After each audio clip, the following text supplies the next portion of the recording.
మనం ఇందాక చెప్పాం కదా! ట్రయాంగిల్ నంబర్స్‌ని ఎందుకు ట్రయాంగులర్ నంబర్స్ అని అన్నామని. చూడండి 1, 3, 6, 10, 15 ఇవన్నీ మనకి ట్రయాంగులర్ నంబర్ అని చెప్పాం కదా!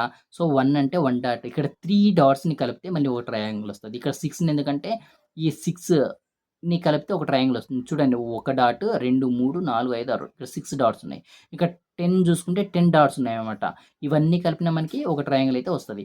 సో, ఈ విధంగా మనకి ట్రయాంగులర్ నంబర్స్ అయితే వస్తాయి. ఇవెలా వస్తున్నాయని మనం ఆల్రెడీ చూసాం. ఇక్కడ ఫస్ట్ సెకండ్ నంబర్‌కి గ్యాప్ 2.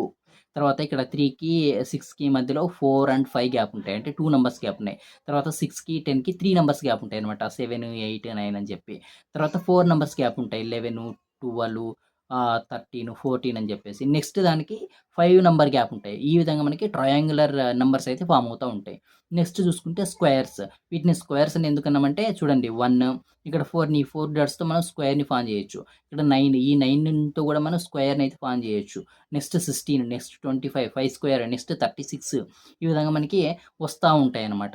ఇక్కడ 36 చూసుకుంటే మనకి 36 అనేది square number as well as triangular number గూడా. ఇప్పుడు చూడండి 36తో ఇక్కడ స్క్వేర్‌ని ఫార్మ్ చేయొచ్చు మళ్ళీ మనం 6 స్క్వేర్. ట్రయాంగులర్‌ని గూడా మనం 36తో ఫార్మ్ చేయొచ్చనమాట. మీరు కరెక్ట్‌గా డయాగ్రామ్ గీస్తే గనక. So, this is about 36. ఇదేమి both triangular number and as well as square అనమాట.